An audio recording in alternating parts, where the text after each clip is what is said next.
નમસ્કાર મિત્રો, સ્વાગત છે તમારું અમારી ટચ ગુજરાતી યુટ્યુબ ચેનલના એક નવા વિડીયોમાં। તો મિત્રો, ટાટ અને ટેટ ઉમેદવારો માટે ખુશખબરી અહીંયા જાહેર થઈ છે। હવે મિત્રો, શું 18,000 કરતાં પણ વધુ શું ભરતી આવી શકે છે? તો મિત્રો, એના ઉપર આજે પ્રોપર માહિતી આપવાનો છું, કેમ કે અપડેટ છે મિત્રો ખાસ મળ્યા છે।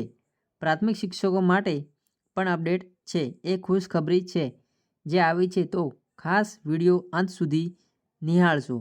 ખાસ મિત્રો, ચેનલ ઉપર નવા હોય તો ચેનલને પણ સબસ્ક્રાઈબ કરી લેજો, જેથી તમને અગાઉની જે મિત્રો 2026ની જે બમ્પર ભરતી આવવાની છે એની દરરોજની પળની અપડેટ જોવા મળી જાય। હવે મિત્રો, વિગતવાર માહિતી મેળવતા પહેલાં મિત્રો ખાસ ટેલિગ્રામ વોટ્સઅપ ગ્રુપ જરૂરથી જોઈન કરી નાખજો। વિડીયો જે ડિસ્ક્રિપ્શન લિંક અંદર મળી જશે। તો વાત કરીએ તો મિત્રો, જો કરાર આધારિત જ્ઞાન સહાયકની ભરતીનું પ્રોવિઝનલ મેરિટ લિસ્ટ જાહેર થઈ ગયું છે। જે ઉમેદવારો જાહેર થયા બાદ પણ ધોરણ 1થી 12માં 18,431 શિક્ષકની જગ્યાઓ ખાલી છે મિત્રો, જેમાં પ્રાથમિકમાં જે સૌથી વધુ જે 13,230 જેટલી જગ્યાઓ ખાલી છે।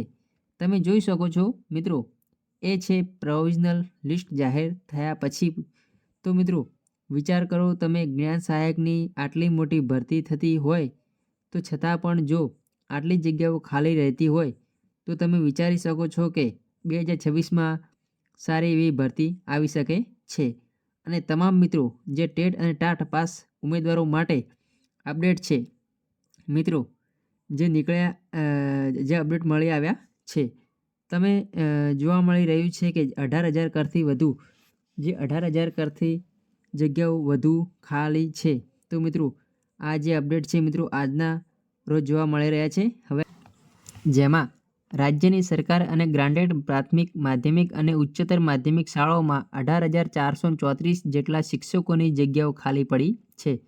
સૌથી વધુ રાજ્યની પ્રાથમિક શાળાઓમાં 13,130 જેટલા શિક્ષકોની જગ્યાઓ ખાલી પડી છે। આ ખાલી પડેલી જગ્યાઓ પર નિમણૂક આપવા માટે શિક્ષણ વિભાગ દ્વારા ચાલુ શિક્ષક વર્ષમાં બીજી વખત કરાર આધારિત જ્ઞાન સહાયક ભરતીની પ્રક્રિયા હાથ ધરી હતી, જેથી પ્રોવિઝનલ મેરિટ લિસ્ટ યાદી જાહેર કરી દેવાઈ છે। આમ રાજ્યની સ્કૂલોમાં બીજા શૈક્ષણિક સત્રને શરૂ થયાને 1.5 મહિનો થઈ ગયો છે, છતાં હજુ રાજ્યની અનેક સ્કૂલોની કાયમી અથવા તો કરાર આધારિત વિષય શિક્ષકો મળ્યા નથી, જેથી રાજ્યના હજારો બાળકોનું ચાલુ શૈક્ષણિક વર્ષ વિષય શિક્ષક વિના જ પૂર્ણ થશે।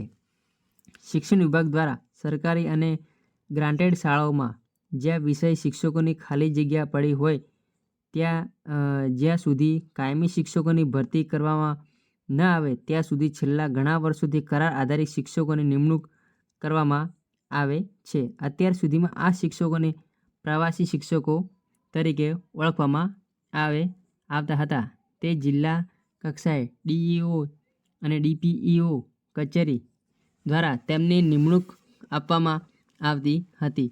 પ્રવાસી શિક્ષકોના મહેનતાણાના રકમમાં 2 ગણો વધારો કરવા સાથે જ આ યોજનાને જ્ઞાન સહાયક યોજના તરીકે શિક્ષણ વિભાગ દ્વારા જાહેર કરવામાં આવી હતી। ચાલુ વર્ષ પણ અંદાજે કુલ ખાલી જગ્યાઓ 50% કરતાં પણ વધુ જગ્યાઓ ખાલી પડી હોવાની ફરિયાદો ઉઠી હતી, જેના કારણે શિક્ષણ વિભાગ દ્વારા ફરી બીજી વખત જ્ઞાન સહાયકની નિમણૂક પ્રક્રિયા હાથ ધરવાની ફરજ પડી છે।